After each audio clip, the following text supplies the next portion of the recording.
Ինչ կլինի, եթե այլևս ոչ ոք չմահանա։ Ամեն ինչ սկսվեց մի առավոտ։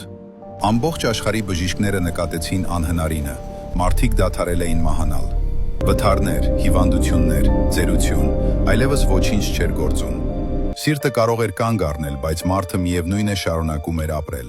Սկզբում աշխարհը տոնում էր, հիվանդանոցները դատարկվում էին, վախը վերանում էր։ Մարդիկ ասում էին՝ մենք հաղթեցինք մահը։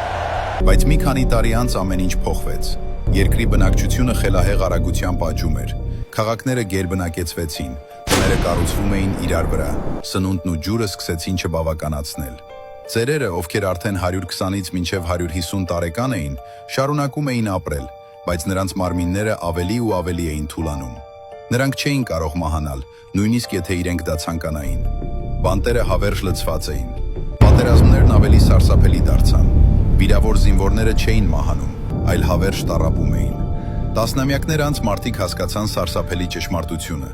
Մահը թշնամի չէր, այլ հավասարակշռության մի մաս։ Առանց դրա տեղ չէր մնա նոր կյանքի, նոր սերունդների եւ ապագայի համար։ Եվ այդ ժամանակ մարդկությունը առաջին անգամ սկսեց երազել ոչ թե անմահության մասին, այլ կրկին մահանալու հնարավորության մասին։